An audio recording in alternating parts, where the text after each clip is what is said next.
እልልልልል ቤተሰብ እንኳን ደስ አላችሁ። ሩቲና አብርሽዬ ተታርቆ አንድ ላይ እንደዚህ አምሮባቸው ሩቲዬ እንደዚህ ቅፍ አድርገው ማለት ነው። እንደዚህ ማቀፍ አምሯት ነበረ፣ ናፍቋት ነበረ ማለት ነው። እና የናፈቃትን እንግዲህ ናፍቆቷን እየተወጣች ትገኛለች። እንኳን ደህና መጣችሁ፣ እንኳን ተታረቃችሁልን ማለት ነው። እኔ ናፍቃችሁኝ ነበረ፣ ወላ ናፍቃችሁኝ የበፊት ቪዲዮዋችሁን ገብቼ እያየው ነበረ ማለት ነው።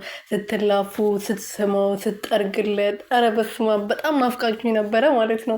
ሰላም ሰላም ቤተሰብ እንዴት ናችሁልኝ? እኔ ያለው ፈጣሪ የተመሰገነው በያላችሁበት ሰላማቸው ብዝት ትርፍርፍ ይበልልኝ። እኔ ውድና ወርቅ የሆናችሁ ቤተሰቦች ሩትዬና አብርሽዬ እንግዲህ አንድ ላይ መጥተዋል ማለት ነው። እኔ በጣም ደስ ብሎኛል። ሰሞኑን ብታምኑኝ ባታምኑኝም የበፊት ቪዲዮዋቸውን ገብቼ እያየው ነበረ። ምክንያቱም ሩትዬ ስትመጣ ዘንጥ ብላ ምናምን ቀብራሯ ማለት ነው ቀብረር እያለች ስትመጣ እሱ ደግሞ ቁጭ ብሎ ጠብቀዋት ምናምን አንድ ላይ ሲጫወቱ ስስቁ እነዛ ቪዲዮዎቹን ገብቼ እያየው ነበረ። ከመጡ በጣም ቆይቶ በጣም ተሰነባብቶ ነበረ። ዱባይ ባይመጡና ኢትዮጵያ ቢጋቡ ይሻል ነበረ። ዱባይ መጡ ተጋብቶ ነው እንግዲህ ብር ጨርሰው ብሩ ለመመለስ ጀምሮ የማየውን ነገር ውስጥ ገብቶ በዛው የቀጠሉበት ማለት ነው። እና ፕራንክ ብሎ ጀምሮ ነው ያ ሁሉ ነገር የተፈጠረው።